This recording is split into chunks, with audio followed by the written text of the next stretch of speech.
종합제TV 시청자 여러분 안녕하십니까. 2024년 11월 3일 밤 10시 30분입니다. 미국에서는 매년 연초에 대통령이 국회 상하원 합동회의에 출석해가지고 연두교서라는 것을 발표를 합니다. 일종의 시정연설입니다. 그것이 가장 중요한 대통령의 연설이 됩니다. 1년을 어떻게 살림을 꾸려가겠다든지 또는 자신의 포부를 밝힙니다. 그게 또 가장 큰 뉴스거리를 만듭니다. 거기에 대응하는 한국의 행사가 있다면은 대통령이 예산안을 설명하는 시정연설입니다.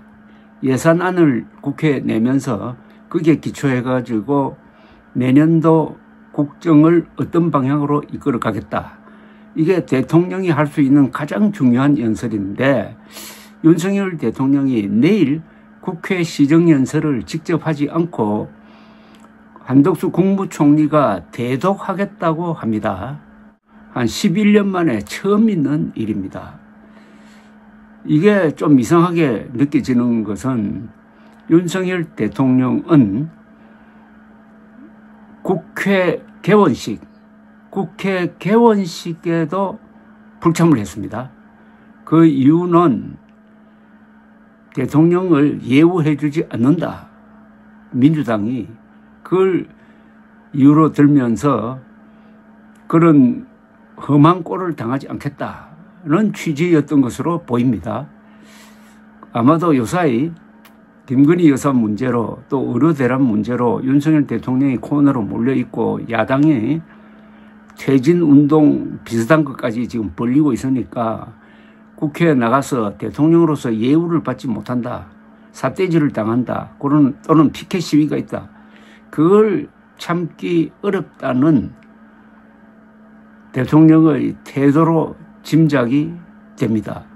왜 안 나가느냐에 대해서는 확실한 설명을 하지 않고 있는데 국회 개원식 불참에 이어 그 중요한 시정연설을 직접 하지 않겠다고 하면은 이거는 국회와 국민을 깔보는 것이다 라고 해석할 소지가 있습니다. 그래서 한동훈 국민의힘 대표가 대통령실에 윤석열 대통령이 오는 4일 내일입니다. 국회에서 열리는 내년도 예산안 시정연설에 직접 나와야 한다는 뜻을 전달한 것으로 알려졌다고 조선닷컴이 보도를 했습니다. 한 대표는 시정연설은 야당과의 관계 문제가 아니라 국민과의 약속이라는 취지로 윤 대통령이 시정연설에 직접 나와달라고 요청한 것으로 전해졌다는 겁니다. 한 대표는 대통령의 시정연설 관리가 깨질 경우 정부 여당에 대한 국민 여론이 악화될 수 있다고 우려하고 있는 것으로 전해졌다는 겁니다. 친윤계로 불리는 추경호 국민의힘 원내대표는 오늘 오전 국회에서 연 기자간담회에서 대통령이 직접 국회에 나와서 연설하는 게 좋겠다는 의견도 많지만은 민주당이 대통령을 탄핵하겠다고 거리로 나서는 상황에서 차분한 시정연설이 되겠나라며 정쟁의 한 장면을 연출할 가능성이 크다고 해서 이번엔 총리가 대독하는 방향으로 잡고 있는 것으로 안다고 했습니다. 앞서 정진석 대통령 비서실장은 국회 운영위원회 국정감사에서 현재로서는 총리가 나가는 것으로 제가 알고 있다고 이야기한 바가 있습니다. 이 국회 개원식에 대통령이 불참한 것은 1987년 개헌 이후에 처음이라고 합니다. 뭔가 이거 자신이 없어 보입니다. 물론 대통령이 시정연설을 할 때 야당 국회의원들이 항의하고 떠들 수가 있습니다. 그럼 누가 손해를 보겠습니까? 국민들이 그걸 물끄러미 지켜보고 있다가 그런 무례한 야당에 박수를 보낼까요? 그런 걸 감안하면은 대통령이 직접 국민들에게 보고를 하는 겁니다. 국회라는 장소에서 국민들에게 보고하는 이 기회를 왜 차버리는 건지 욕먹기 싫다면은 며칠 전에는 부산 범어사에 가서 돌을 맞을 각오를 하고 뚜벅뚜벅 걸어가겠다고 할 일을 하겠다고 한 거하고는 뭐가 어떻게 되는 겁니까? 이 사태에 대해서 조선일보 기자 출신인 최보식 씨가 운영하는 최보식의 언론에 실린 최보식 편집인의 논평을 하나 소개해 드리겠습니다. 참 잘 쓴 글입니다. 제목은 윤 대통령은 왜 돌 맞는 걸 두려워하나 경멸받는 지도자가 설 자리는 없다, 이렇게 되어 있습니다. 국회 개원식에도 불참했던 윤석열 대통령이 이번에는 예산안 국회 시정연설도 안 할 모양이다. 검사 출신에다 체구도 큰데 보기와 다르게 겁이 많은 것 같다.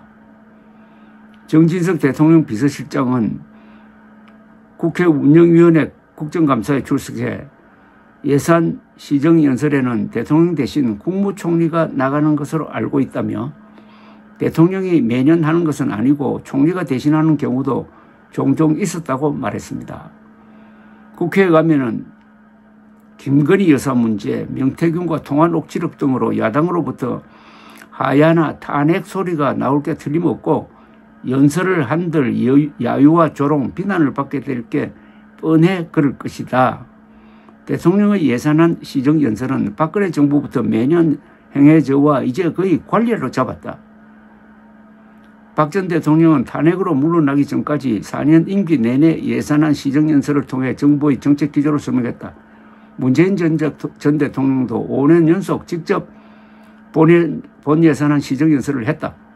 명색이 보수당 출신 대통령이 지난 9월 국회 개원식 불참 1987년 민주화 이후 첫 사례에 이어 2번 연속 이런 전통을 깨고 있는 것이다.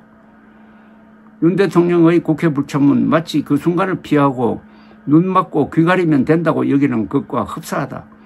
타조가 모래밭에 머리를 쳐박아서 위험해서 도피했다고 여기듯이 거대 야당이 몹시 비이성적이고 악질적이기는 하지만 지금의 상황을 만들어 온 데는 윤 대통령 부부의 협조가 있었던 것이다. 처음부터 돌 맞을 일을 하지 말든지 왜 결과에 대해 돌 맞는 것을 두려워하는가? 대통령이라면 이런 상황에서 돌 맞고 피 흘리는 모습을 보여주는 게 오히려 국민들의 스트레스를 좀 풀어주지 않을까? 어쩌다가 대통령으로 뽑혀서 고생이 많다라며 보호해 주자는 연민이라도 생길지 모른다. 대통령의 2번 연속 국회 불참이나 명태균 사태에 대한 대응, 숨어서 대체 이게 뭔가? 국민은 대통령의 무능에 질렸는데 이제 비겁하기까지 한 대통령을 보고 있는 것이다. 정말 덩치가 아깝고 그 자리가 아깝다. 그가 뽐내며 집무실 책상에 놓아둔 트루먼의 The buck stops here, 최종 책임은 이 자리에 라는 명패를 치우든지 경멸받은 지도자가 설 자리는 없다. 마키아벨리는 16세기 피렌체 사람인데 이 근대 정치학의 말하자면 시조로 불립니다. 그런 군주론 등 여러 가지 책을 쓰면서 권력자의 이 본성이나 권력의 본질을 탐구를 한 바가 있습니다. 그는 이렇게 이야기했습니다. 통치자가 피해야 될 것이 2개가 있다.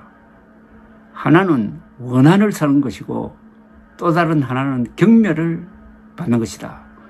윤석열 대통령은 의료 대란을 통해서 원한을 사고 김건희 문제를 통해서 경멸을 사고 있는 것 같습니다.